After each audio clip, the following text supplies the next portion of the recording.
law enforcement operation conducted by our United States military that you all saw and the world witnessed last week. The skill, the might of the United States military and our country under the leadership of this president is on full display to the rest of the world. And let's just set the record straight. There isn't another military in the world who could have pulled off this operation. There is not another president in the world or in our nation's history who had the courage to authorize such a mission.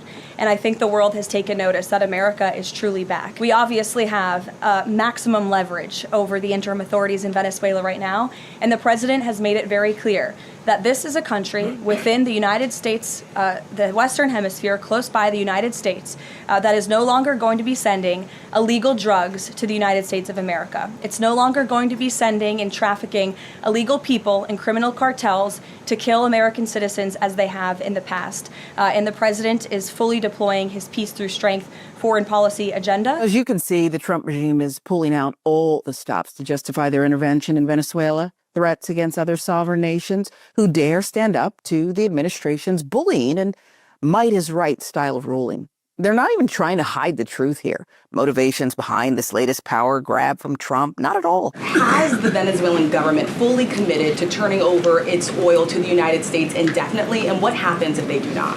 Well, as you saw, the president announced last night, this was a deal. This was a deal made by the president and his team with the Venezuelan interim authorities. This will benefit both the American people and the Venezuelan people. And Secretary Wright and the Department of Energy are working with the interim authorities and also with the private oil industry to execute on this historic energy deal. That's not only good for the United States, but it's also going to revive the prosperity, the safety, the security of both the United States and Venezuela as well. The United States government has already begun marketing Venezuelan crude oil in the global marketplace for the benefit of the United States, engage the world's leading commodity marketers, key banks to execute and provide financial support for these crude oil and crude product sales. All proceeds from the sale of Venezuelan crude oil and products will first settle in U.S.-controlled accounts at globally recognized banks to guarantee the legitimacy and integrity of the ultimate distribution of proceeds, and those funds will be dispersed for the benefit of the American people and the Venezuelan people at the discretion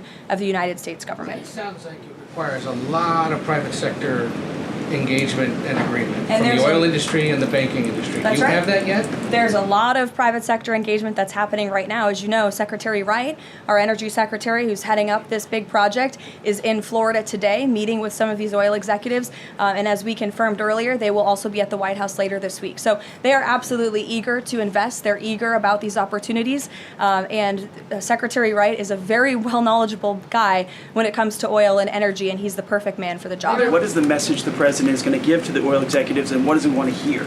Well, the meeting is on Friday, and it's just a meeting to discuss, obviously, the immense opportunity that is before these oil companies right now. You know, just so we're all on the same page here, the real beneficiaries of this oil stealing scheme will not be me or you or the general public of Venezuela. The real winners here are the private corporations that Karoline Leavitt was talking about, and the incredibly small club of wealthy people who lead and invest in these companies. The president was very clear on the campaign to the American public, and it's one of the many reasons they resoundingly reelected him back to this office, that he was not only going to crush foreign drug cartels, but that he was not going to stand by and watch as the illegitimate Venezuelan regime was sending illegal criminals and gang members and rapists and murderers to our country, which happened to the tune of thousands under the previous administration and president. And so there could be nothing more America first than this operation that took place last week.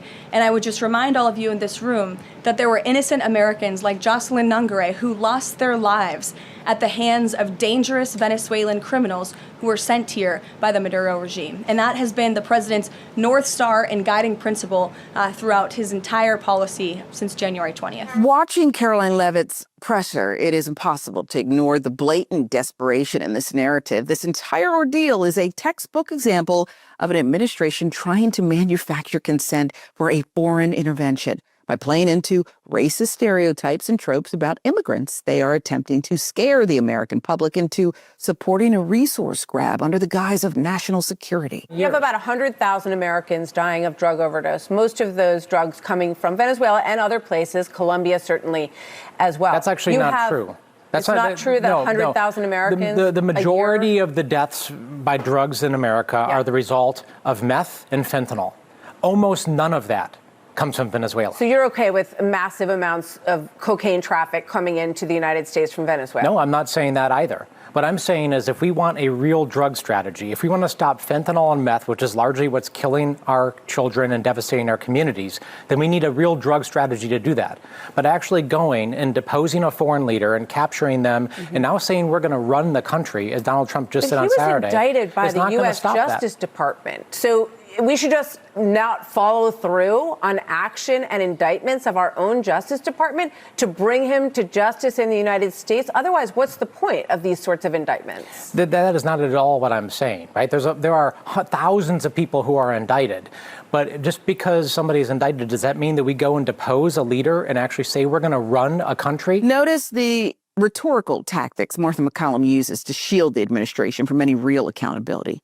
Rather than engaging with the facts, she immediately moves to deflect away from valid criticisms and fact-checking. It is a coordinated effort to run cover for these policy decisions, shut down any legitimate concern about where this path actually leads us. Do you think that Marco Rubio, Stephen Miller, Pete Hegseth, and J.D. Vance should be running Venezuela, as the president puts it?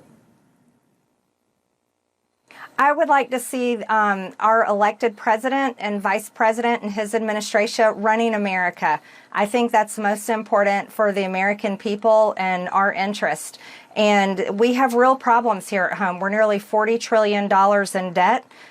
They've done a great job stabilizing inflation that was record high under the Biden administration. They've done a wonderful job securing the border, and I love seeing the crime statistics go down. But I would like to see a continued focus on domestic policy that helps the American people. That's the country that they are supposed to be running, and I hope that the United States of America is the country they stay focused on running. So looking at Marjorie Taylor Greene's take, it's clear that this is a golden opportunity for the Democratic Party to finally revive their anti-war ethos. They have a chance to legitimately push back against this administration instead of continuing to support American imperialism as they have for decades. It's time to prioritize actual diplomacy over the demands of donors. Take a stand against the continuation of the war on terror mindset.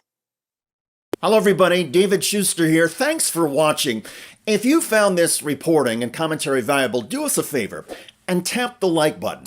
For more content like this, hit the subscribe button and ring the bell. That way you'll be notified on your YouTube homepage when we drop a new video. If you are tired of corporate spin and want honest, people-focused news, click the join button below and be part of the fight for a better future. We wouldn't be here without your support. Stay informed, stay engaged, and thanks again for joining us.